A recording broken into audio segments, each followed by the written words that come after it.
Bienvenue dans EM Stock. Dans cette émission, nous aborderons des thèmes totalement différents avec des invités. Nous parlerons d'art, de musique, de culture, de nos passions différentes et tout ça, bien sûr, accompagné. Donc, cette émission est toute particulière parce que c'est la première et j'ai un invité spécial car elle est vraiment importante pour moi. C'est une personne inspirante que vous allez découvrir. Donc, je vous laisse la main. Allez, bisous, à tout de suite. Salut à tous, salut la team, bienvenue dans cette nouvelle émission. Aujourd'hui je suis avec une invitée spéciale, Juliane, c'est ma sœur et on va parler en fait de son parcours aux États-Unis puisqu'elle y est, elle habite, elle travaille et elle étudie là-bas. Et on va voir comment elle a fait tout ça. Donc voilà, je la laisse se présenter. Salut, moi c'est Juliane, j'ai 21 ans. Je suis partie de la Martinique quand j'avais 17 ans pour rejoindre Lyon, où je suis restée pendant 2 ans. Et j'ai vite compris que c'était pas le parcours que je voulais suivre et j'ai décidé de rejoindre les États-Unis, plus précisément la Californie. Mais c'est top. Et comment s'est passé justement ce voyage aux États-Unis? Comment tu as pu partir là-bas? Je me rappelle en fait, j'étais à Lyon et c'était vraiment compliqué de faire les deux sport-études. Et je cherchais une opportunité de partir aux États-Unis. Et il y avait déjà pas mal de EF, par exemple EF Éducation, qui a ce système où ils envoient des gens étudier aux États-Unis. Mais bon, tu payes ton année ou ton semestre, ça dépend. Mais je trouvais que en fait, l'expérience n'était pas vraiment réelle parce qu'en fait, tu n'étudies rien et tu pars juste faire de l'anglais. Et moi, c'était pas ce que je voulais faire. Et du coup, je suis partie avec une autre association qui s'appelle Scholarbo, qui passe des athlètes justement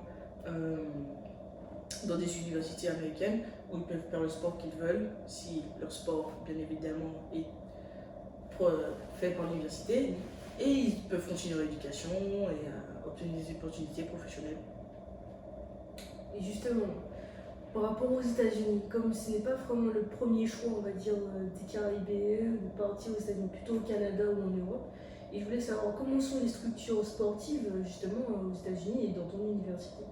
Ah ben, les structures sportives, elles sont géniales. Franchement, les gens, en fait, c'est vraiment comme ce qu'on voit à la télé. C'est juste qu'on se met peut-être des limites parce que c'est les États-Unis, on pense que c'est inaccessible.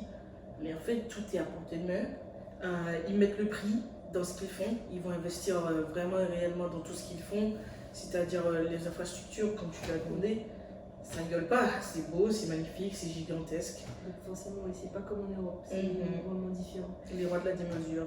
Et souvent, ce qu'on a l'impression, c'est qu'en France, c'est difficile de faire les deux, c'est-à-dire étudier et faire du sport.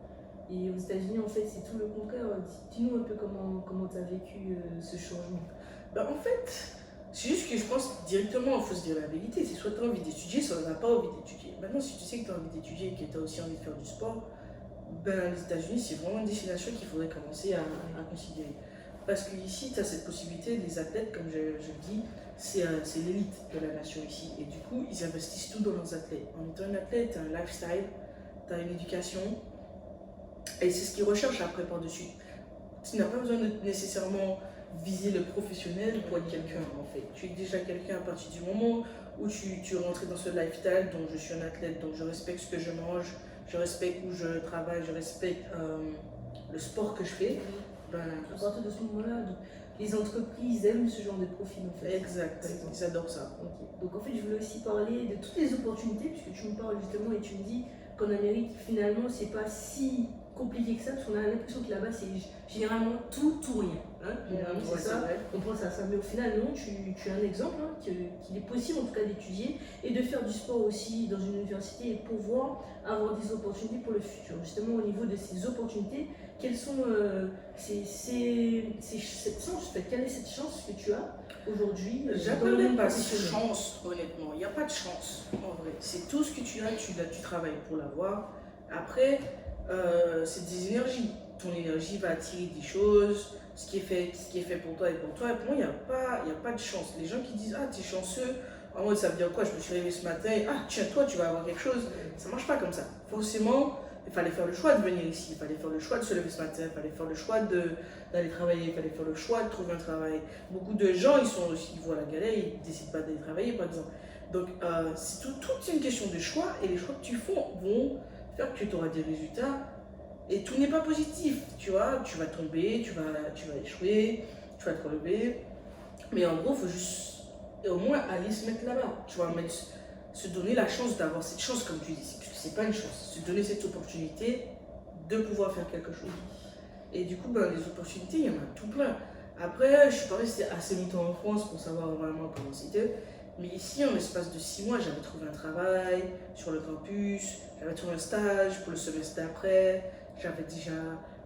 Je pensais déjà vraiment plus loin. Je vais te couper juste, mais en fait, on a l'impression aussi qu'en France, ou en Europe, c'est difficile, où ça demande, on va dire, un travail, enfin, un effort plus important de vouloir s'investir dans une cause qui n'est pas forcément liée à l'aspect scolaire. C'est-à-dire, par exemple, monter une association, être une activiste, se bouger pour sa communauté, trouver.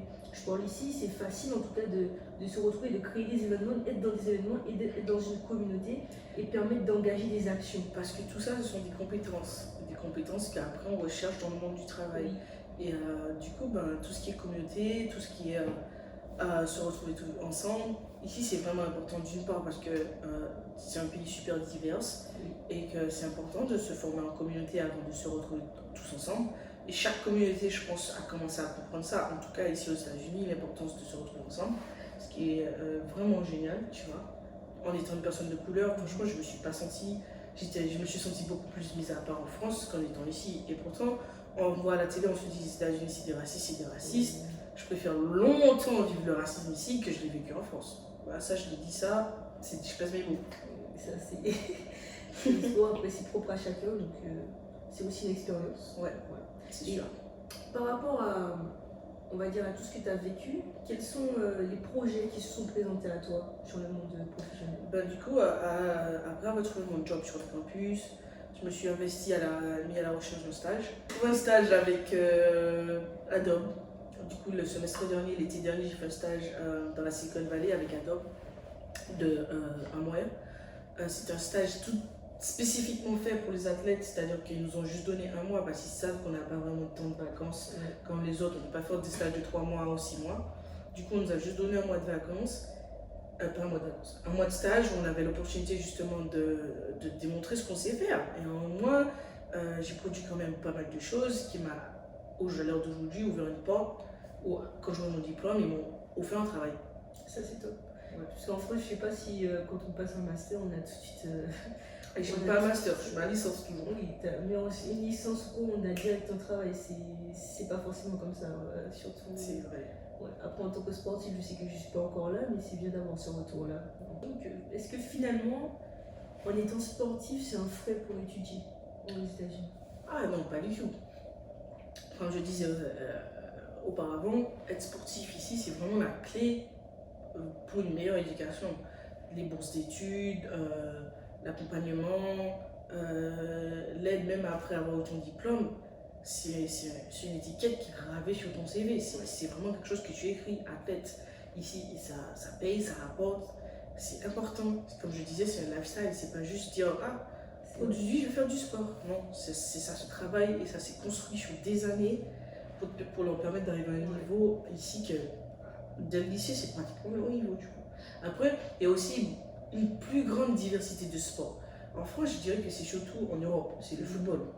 Le football, un petit peu l'athlétisme, c'est tout. Et le rugby.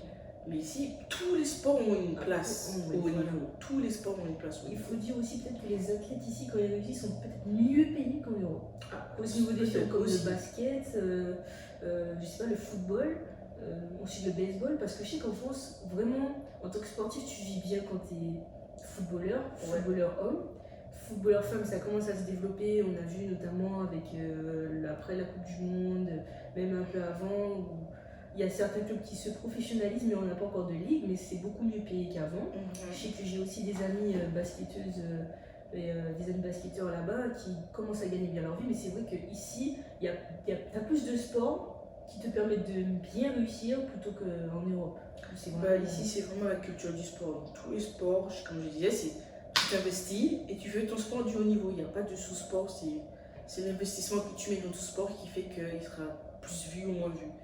Et c'est ce qui est bien ici, c'est vraiment cette culture du sport, le sport en général. Il n'y a pas de sous-sport en fait. Et peut-être que certains sports sont plus regardés, il y aura plus d'audience, Mais même là, ces sports-là vont aider d'autres sports à se développer.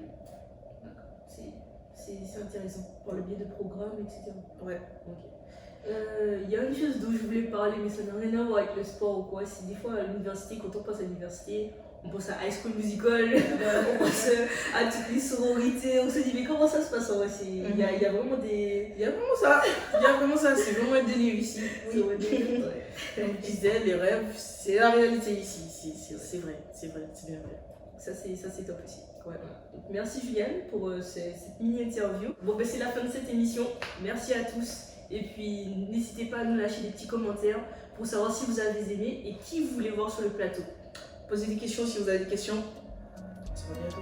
Bisous.